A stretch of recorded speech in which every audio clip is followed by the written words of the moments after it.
Hi, Greg Alderman. Welcome to One Voice Board. Today I'm going to talk about the difference between a management board and a governance board. So, why don't you pause right now, whether you're by yourself or with a group, and you come up with your own list. What's the difference between a management board and a governance board or a policy governance board?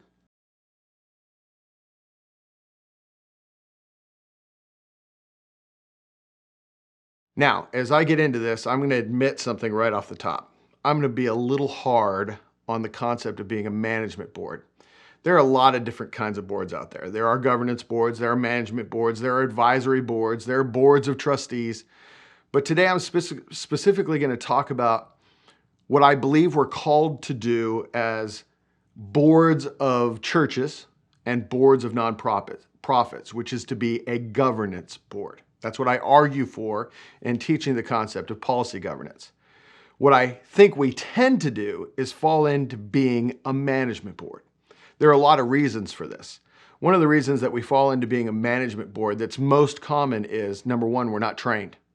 So when we're not trained, we fall into that. Number two, we have conflict. And the natural response to conflict or frustration with the chief executive or the pastor is to manage them, to try and control them. So let's talk about the differences in general between a governance board and a management board, and then ask yourself the question, is the board that I'm a part of a management board or a governance board? All right. Like I said, I'm admittedly going to be harsh on the concept of a management board, and I'm going to exaggerate much, which is what all pastors do. All right. So what's the first difference between a management board and a governance board?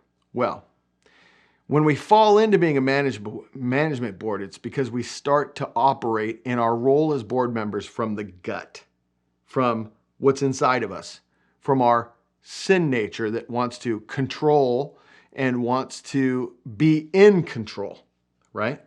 And a lot of times we have that response, like I said, if we're not trained, and also if we feel like we are in conflict. We try to control the other person. We try to control the organization.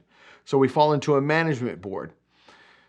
What's a governance board? What's the difference there? Well, a governance board isn't ruled from its gut.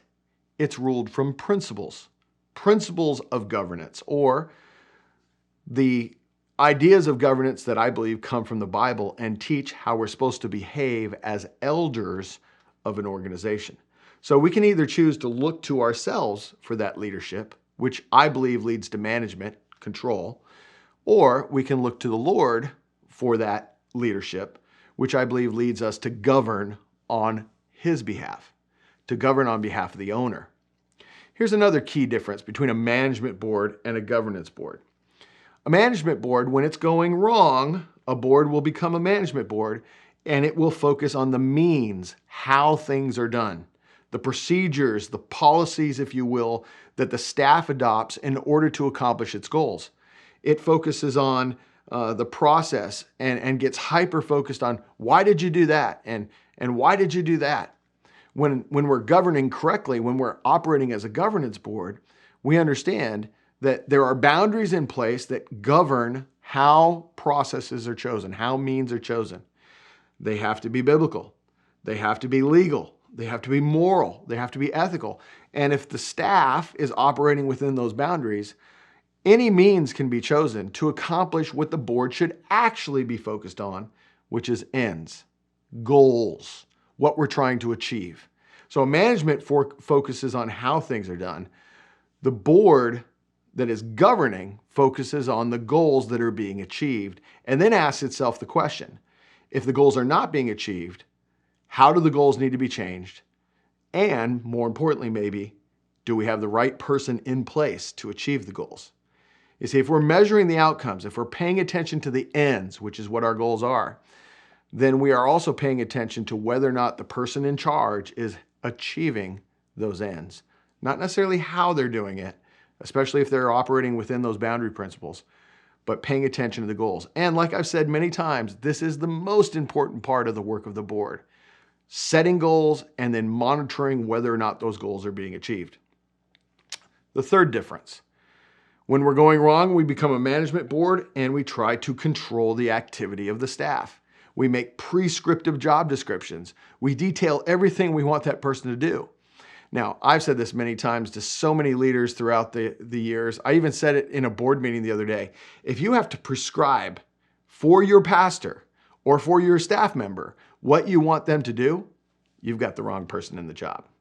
Instead, as a governance board, you're not prescribing their activity. You're not saying on Mondays you will do this and on Tuesdays you will do that. Instead, you are empowering them to act based on the goals you want them to achieve and the primary responsibilities of the position. You have to give people authority and responsibility. You have to give them the keys and the ability to make decisions and the ability then to carry out and act on what you've asked them to do. Management boards are micromanaging the behavior of their staff. Governance boards are empowering their staff. And that leads me to the fourth difference. A management board, like I said, if it's not trained, or if it's been burned, or if it's in conflict, it will withhold and even take back authority and responsibility to itself. It will start to limit the authority and responsibility of its pastor or its chief executive or executive director. What does a healthy board do? What does a governing board do? Well, it doesn't limit or hold back authority and responsibility, but it delegates it. You see, all authority and responsibility from an organization, given to an organization, is given by God. Okay? This is repeated throughout the entire witness of the scriptures. Think about Romans 13 in particular. No government has any power except that God has given it. Well, same thing in a church or a nonprofit. The board is delegated authority and responsibility to accomplish the mission for which it's gathered. What it does then with that authority and responsibility is it delegates it to its pastor or its executive director. And then it empowers that person. It backs them up. Think about spears up, spears out. It protects that person with spears out and holds that person accountable with spears up.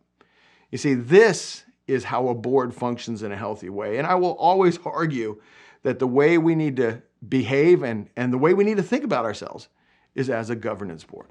Hey, if you want to talk more about this, if you disagree with something I said, if you want to learn more about it, give me a call or reach out to me at greg@onevoiceboard.org, and I would love to visit with you.